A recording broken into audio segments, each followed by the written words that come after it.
United 2, City nil, and it could have been an awful lot more. This is why we do it. We've spent all season moaning, providing balance, looking for positives. Nah, today, bottle it up, hook it to my veins, hook it to my face, whatever. That is why we do it.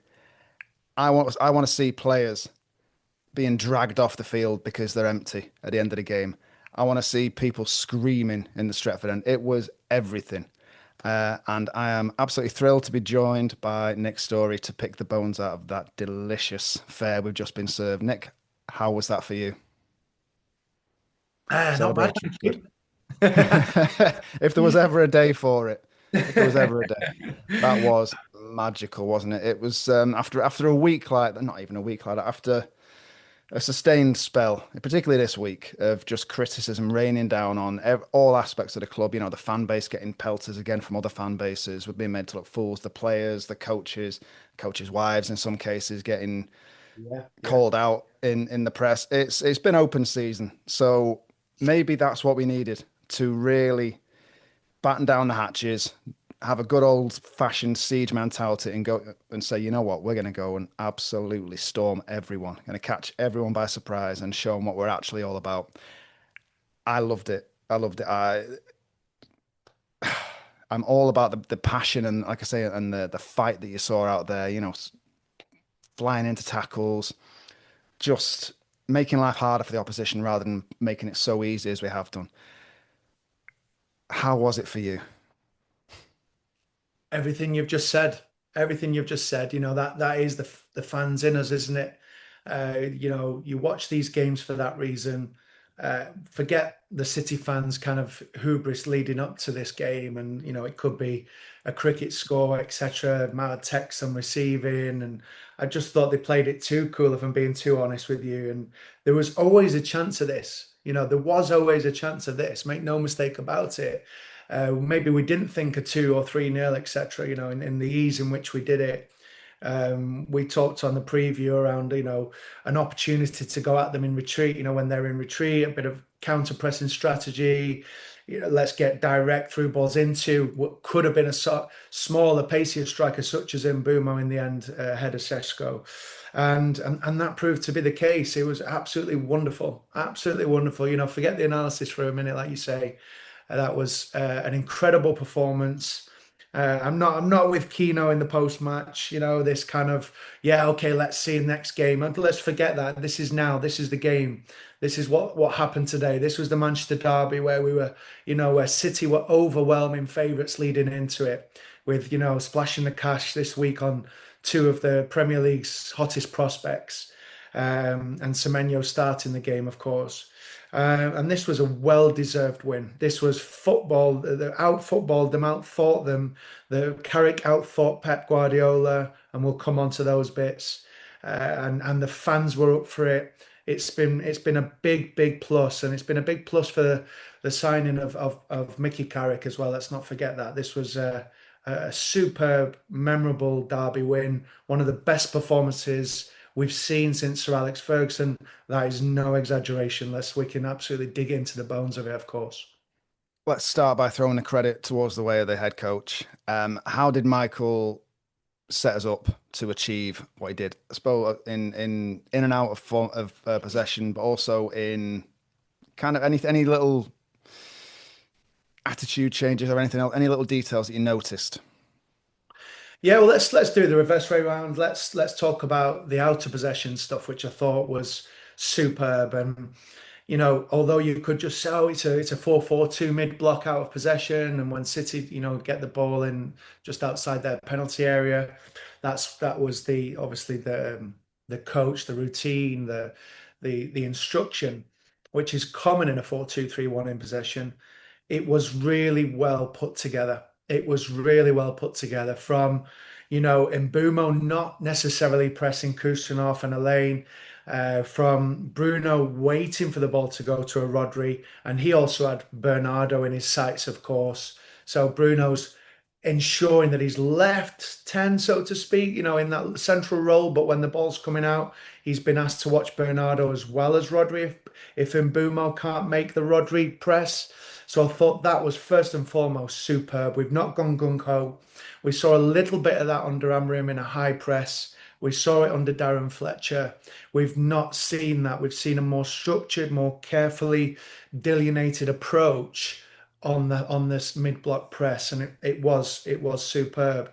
So behind that, you've got Kobe just ahead of Casemiro, which we'd hoped would be the case today in the preview. And Mainu is then asked to watch either Bernardo coming in, and then you've got Semenyo would drift inside. So that's Mainu, and then Casemiro, that horizontal role in front of the back four was, as we know when he plays, we tend to do well. And forget all the talk of this 18 starts and he might stay and etc. It's a load of nonsense. He's superb. If he wants to stay, he'll stay. If the board decide he won't, he won't. And I thought his role was superb. He first to everything. And I don't think he was cautioned, if memory serves correct. He was winning absolutely everything. I also want to praise perhaps the second biggest impact out of possession today. Little Amad Diallo. We knew he had to start this game.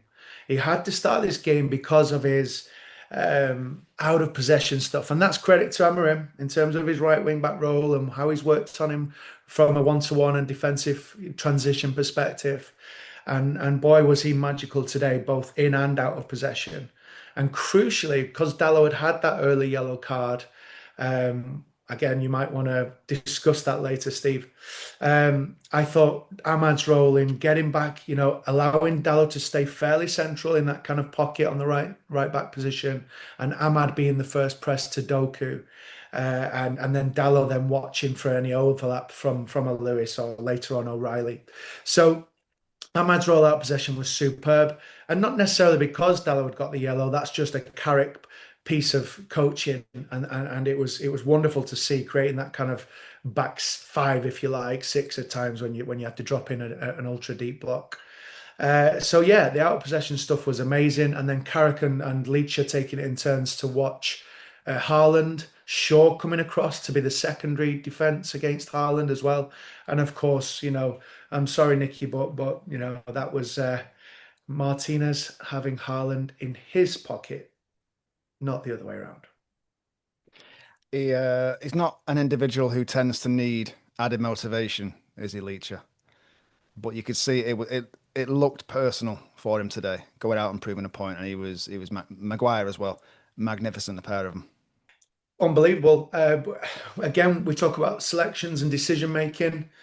It was almost certain that pair would start today. And I'm also just going to get something else off my chest. I'm not happy with the ex-players with certain comments about Martinez and Maguire, in truth, in recent months. Martinez has had this sticking in the last week just because he's left the Brighton attacker in the area. But of course, it's not always on one person. Dorgu had his part to play in that.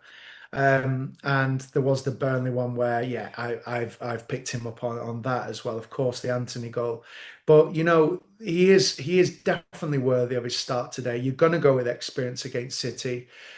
He is, an Argentine international. When his head's on the game, and it needs to be a bit more consistent. There's no better left-sided centre back. His reading of the game, his challenging off the ball often with Haaland, as has always been the case with them two come up against each other. And he's breaking the line passing that you've often spoke about, Steve, which has been so crucial, from you hark back to the Rio days and the likes of Pallister being good on the ball as well, coming out. So, some of these analysts, some of these ex-players, Martinez will get ripped apart in a two-man centre-back. Absolute nonsense. He's actually better in a back four than he is in a back three. And I'm not saying he's at the height of his form, because he's not, and it may well be that he's slightly past that. But he certainly isn't, one to be benched at this point. You wouldn't have risked a heaven today against a Haaland and a Cherky later and a Semenyo, three of the best attacking talents in the Premier League.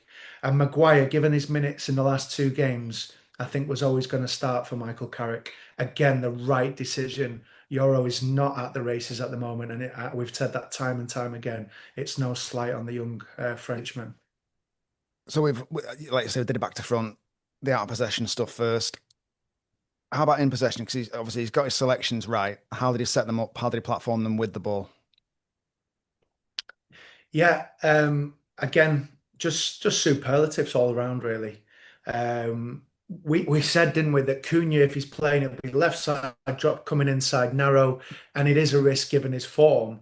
I did think Carrick would start him, but I'm really positively surprised that he went with Dorgu. I think that really helps. That says to me the coach is a shape first man, an in possession, structural, you know, understanding of the opposition coach, and that to me was a really positive sign. We sung Dorgu's praises after the Burnley game for his link play with Shaw, and then we wondered why that didn't happen in the Brighton game when Shaw was rested. For me, the wrong time to rest Luke Shaw.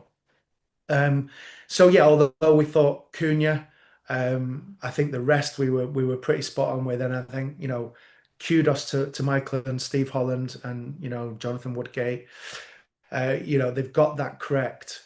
Dorgu probably provided the biggest surprise to Pep Guardiola, and he had kind of a free left side roaming role. And that was really interesting because he was that release ball, that outlet for sure. Pep might have understood the normal Carrick way of things that we discussed, where the right back will sit in the back three and Shaw will go and provide that width on the third and fourth lines. And that didn't really happen because of Dorgu's position.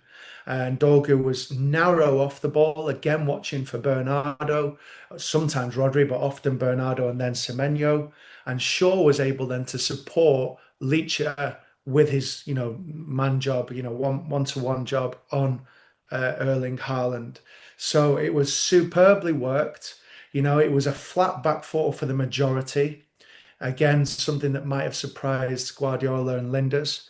And Dorgu, Bruno, and Ahmad, who we've always discussed on this pod, holding that width and making sure he is the highest and not, wasting his talent in that right back position, although he did a good job, and providing that impetus. So providing that one-to-one outlet on that right side. So it was often a case of Shaw into Dorgu, Bruno would come in and help Cobby, and then the ball would be switched to Ahmad to isolate the fullback one-on-one. And if it wasn't for Donnarumma's fine save onto the post and the second save where he's come out and blocked the Ahmad shot when he's cut inside Kusanov, it could have easily been 2-0 at that point. So yeah, everything was superb. I loved Mbeumo ahead of Šeško.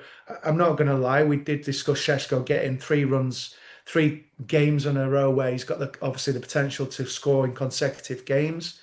And that idea of, getting up to him and holding and letting Ahmad get beyond. But we saw something even better, and that's why Carrick's paid all the money he's paid.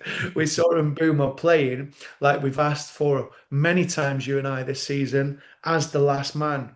And despite his tiredness and fatigue in the AFCON, which was showing at the end, which we can maybe touch on as well, he was absolutely sensational, especially for that goal where he's used every ounce of his energy. I was asking for him to be pulled off just 2 minutes before, but he then used that burst of energy, that adrenaline, and what a finish. So in possession, unbelievable from Carrick, showing that he can monitor, an all singing, all dancing front line from City and not do his usual stuff where one fullback is always high. And I could go on and on and on and on. We can speak about Mainoo's role and Casemiro's role and Bruno's role, but hey, where do we stop with it today? Where do we start? So one thing that really struck me was the comfort on the ball, the patterns of play, the little one touch, the total comfort on the ball, and what as well, particularly with the counter attacks, they seem to be moving in formation. Everything looked like they've been training together for a long old time in this system, which, and bear in mind, they were getting pelters earlier in the week for being off until Wednesday. So Michael's had 3 days to prepare them, and he's got them looking like that. Of which would have been inside, by the way. Well, what's happened? What's how has that come from where we were? Listen, I think this is what we expected when Ruben came in 14 months ago. We were understanding that, he's this young up and coming tactical coach, which he was, which he will have a good career. This is not about bashing that point of No. view.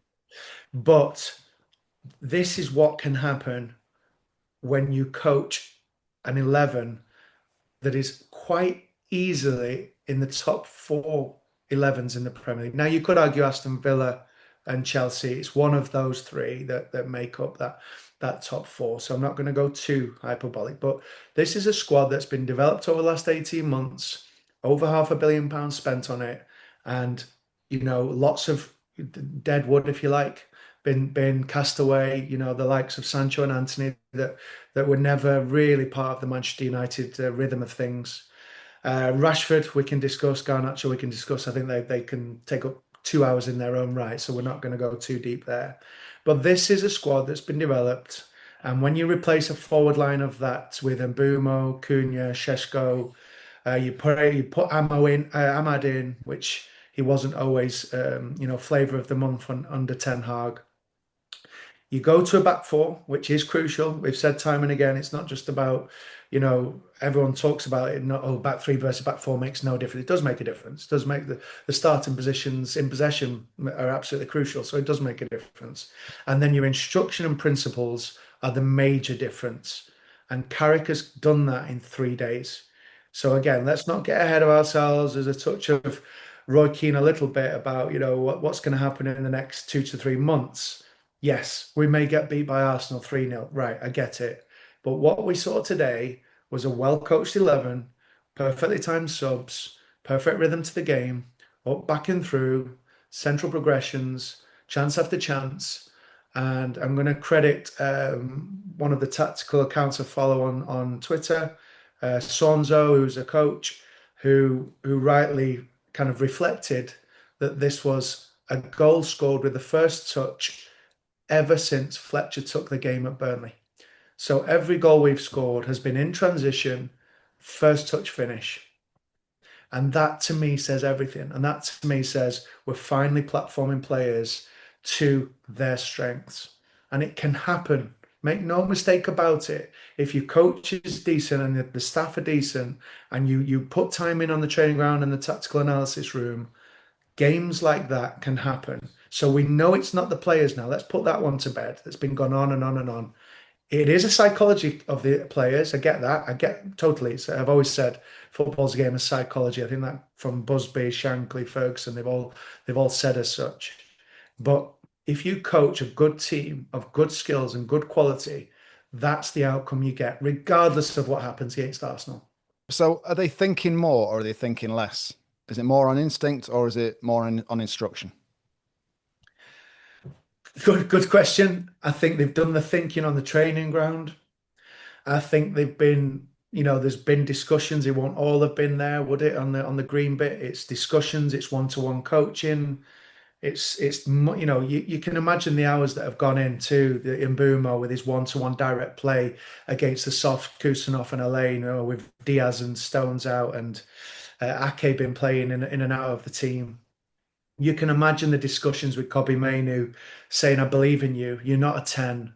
You can cover ground. You can tackle. He's put 4 tackles in today. It's a phenomenal amount in a Manchester derby.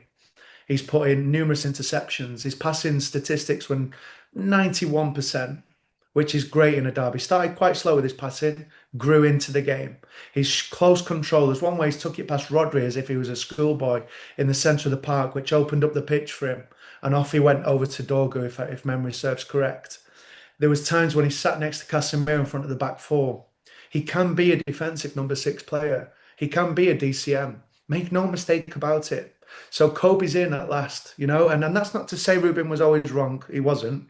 We've talked time and again about Casemiro and Bruno having to be that double pivot if you're playing 3-4-3.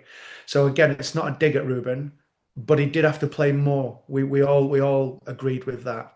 And Kobe's shown that today. You don't play Ugarte in a Manchester derby in terms of how he's giving the ball away in recent games. You don't play an unsure centre back who's just up and coming like heaven or euro, they'll come into it in the next few games, but you don't do that today. And that was superb. And Casemiro, we said we'd touch on everything he did, almost everything he did.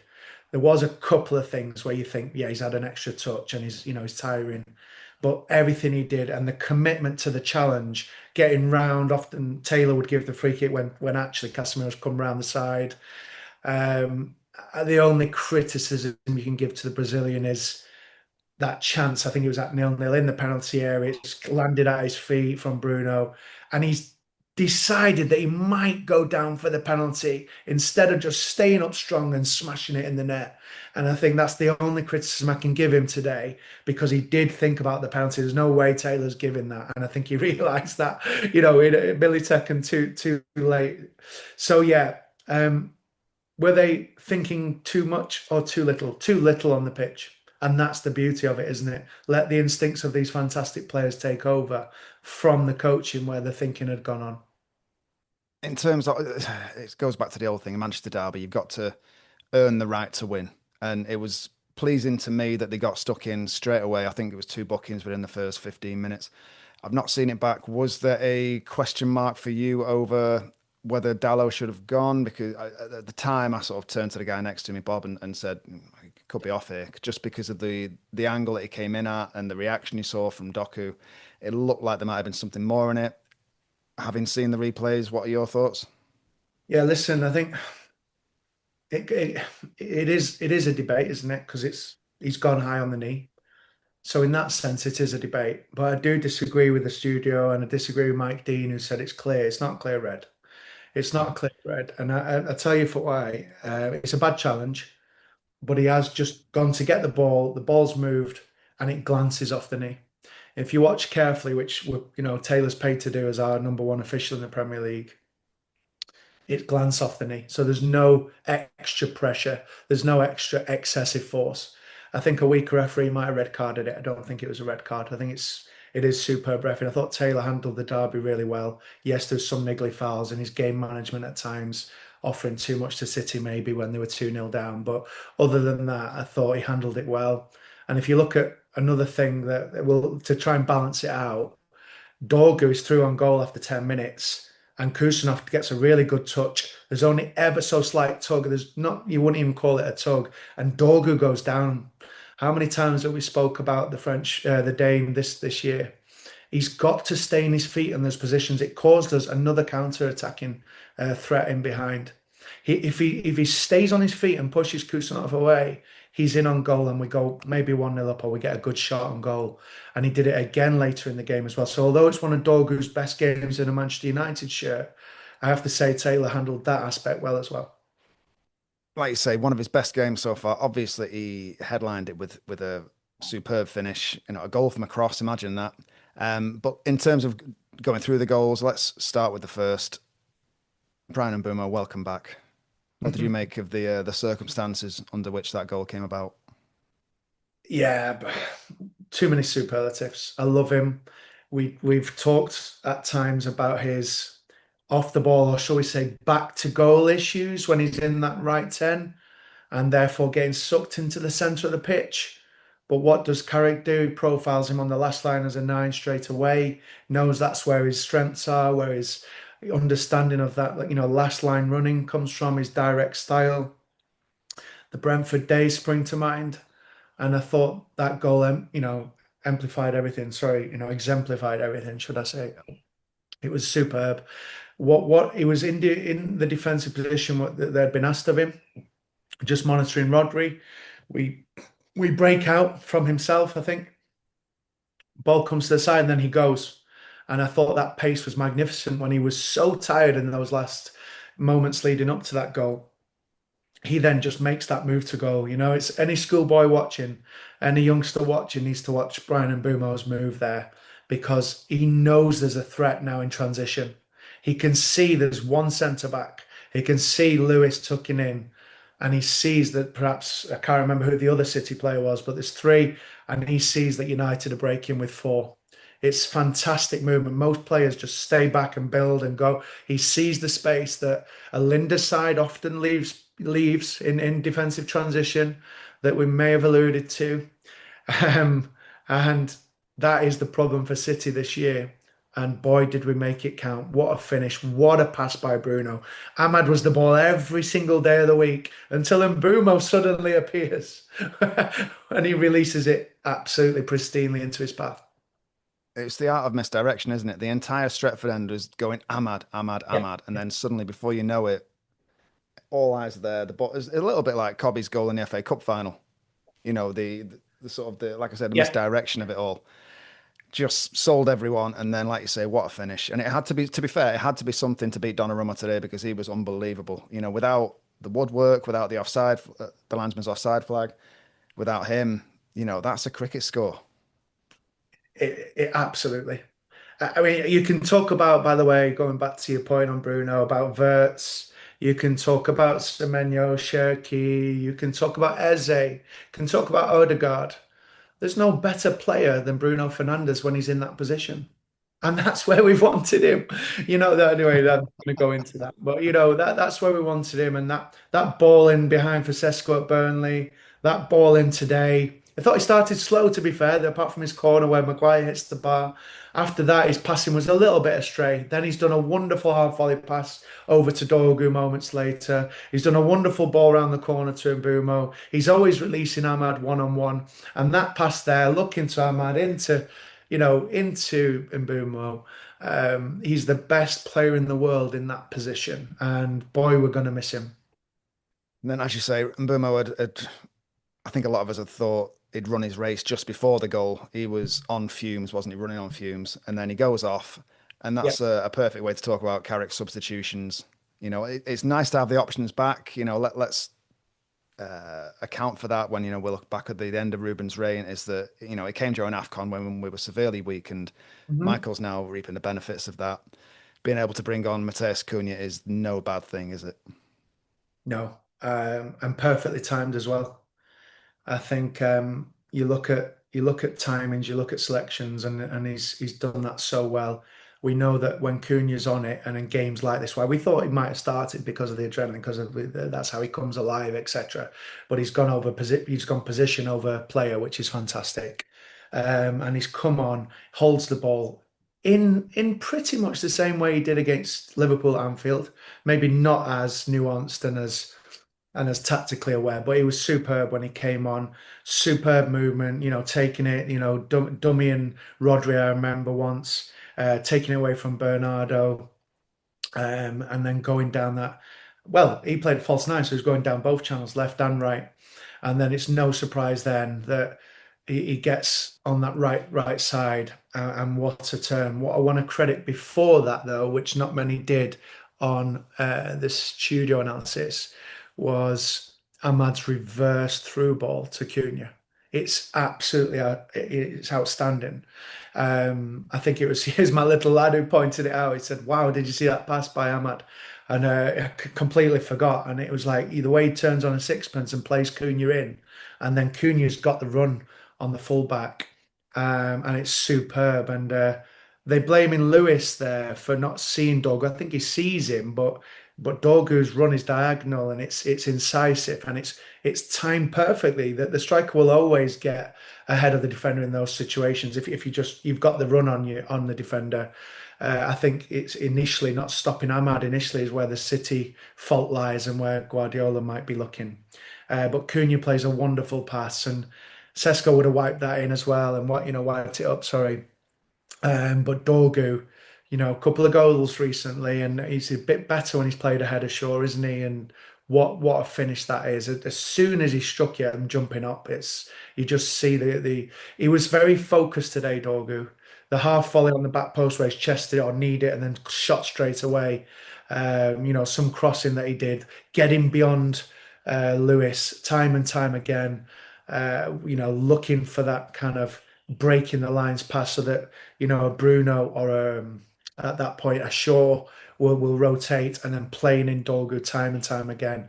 It was actually City-like in the way he moved off the ball today, Dorgu.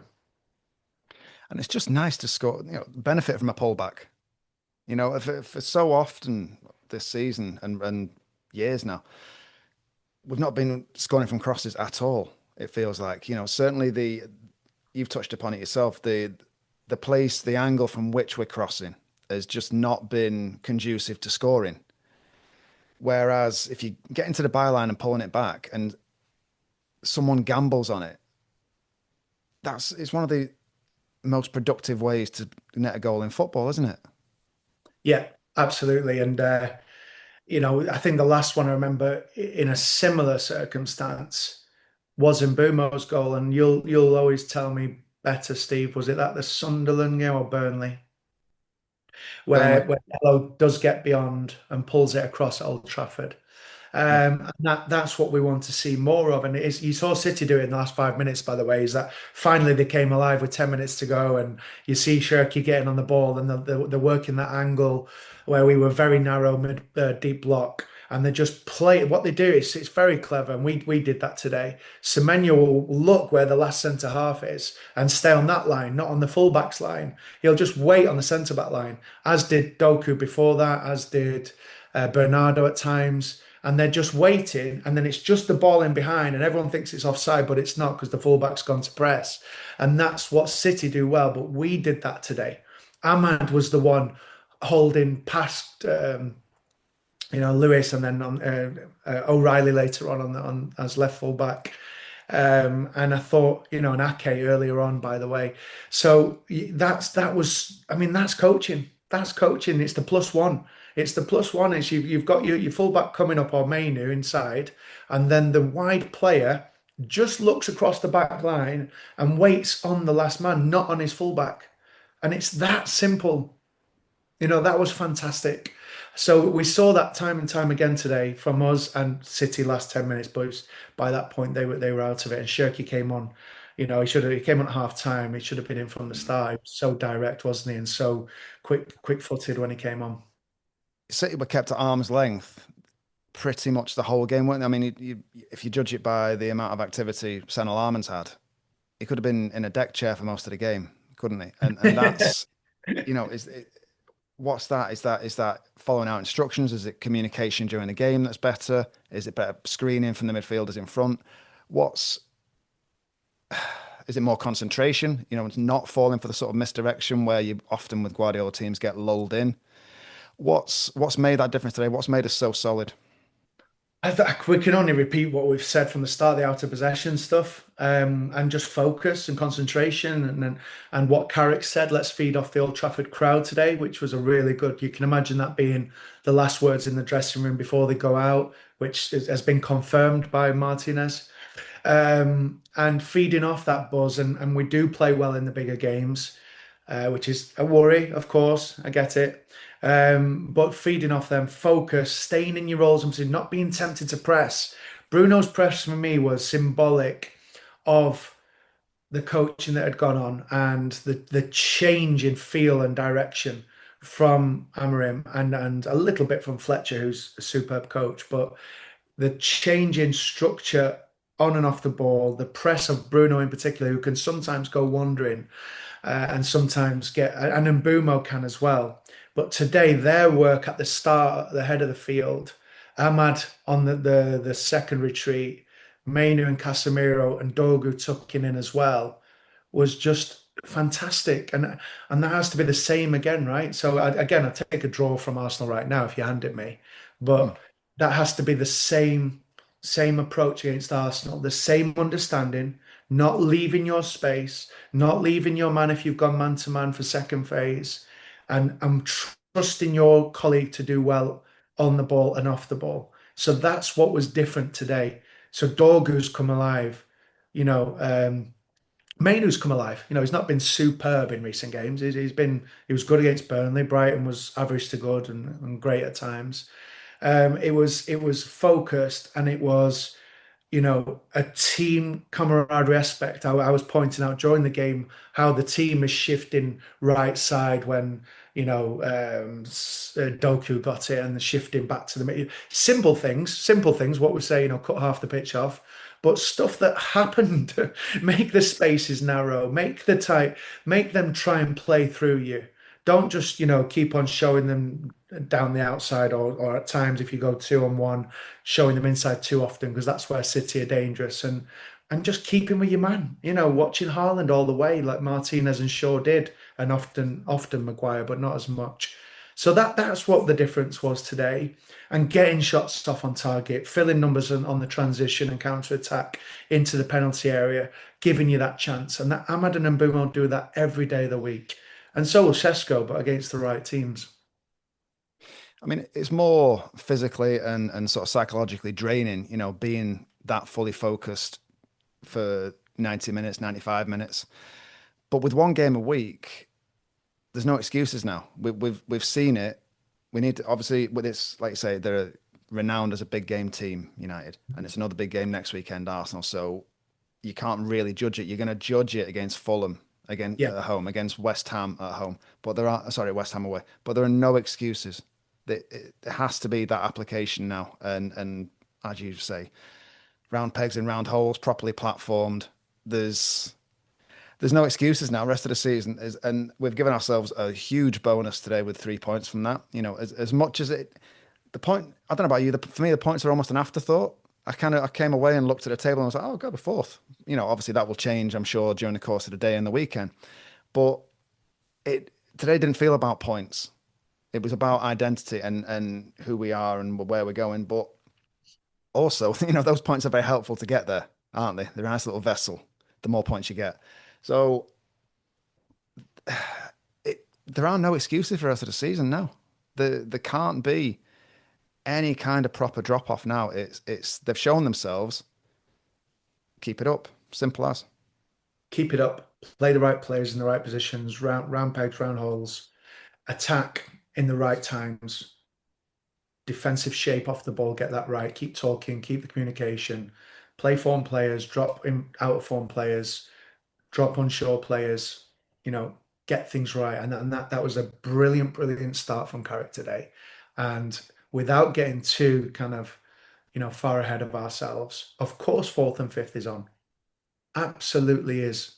And we may lose the next two now. But what we saw in principles and understanding and approach and teamwork and communication, it spoke for itself today. It spoke very highly of the coaching work that had gone on.